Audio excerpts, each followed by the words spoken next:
L'Europe en 3 minutes, le podcast.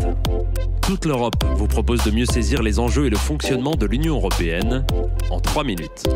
Une série audio courte et sans jargon. Bonjour, je m'appelle Boran Tobalem et aujourd'hui je vais vous parler des relations de l'Union européenne avec Israël et la Palestine. Dans ce complexe conflit israélo-palestinien, on peut se demander si l'Union européenne est plutôt pro-israélienne ou pro-palestinienne. En réalité, elle entretient de fortes relations avec les deux camps. L'Union européenne est à la fois le premier partenaire commercial d'Israël et le premier donateur d'aide au développement à la Palestine.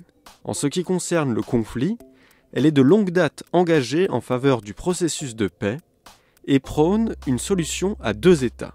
Elle cherche donc une forme d'impartialité.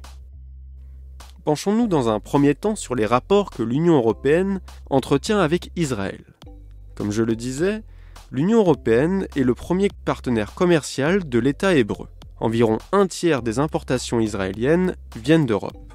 Un accord d'association entré en vigueur en 2000 encadre les relations entre l'Union européenne et Israël, ce qui permet en particulier des échanges commerciaux facilités dans des secteurs importants, comme l'industrie ou encore l'agriculture. Israël est intégré à la politique de voisinage de l'Union européenne. Le but de cette politique est d'assurer de bonnes relations politiques et économiques avec les voisins de l'Union européenne. Il existe également une importante coopération scientifique de l'Union européenne avec Israël. Enfin, l'Union européenne veut aussi augmenter ses importations de gaz en provenance d'Israël, pour réduire sa dépendance au gaz russe.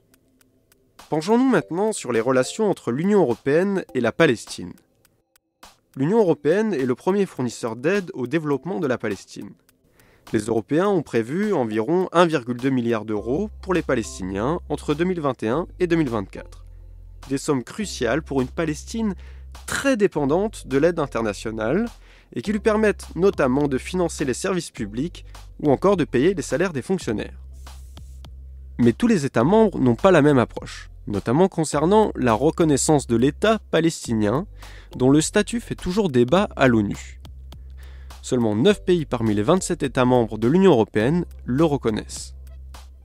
Et que fait l'Union européenne pour favoriser la paix entre Israël et la Palestine? L'Union européenne défend de longue date une solution à deux États.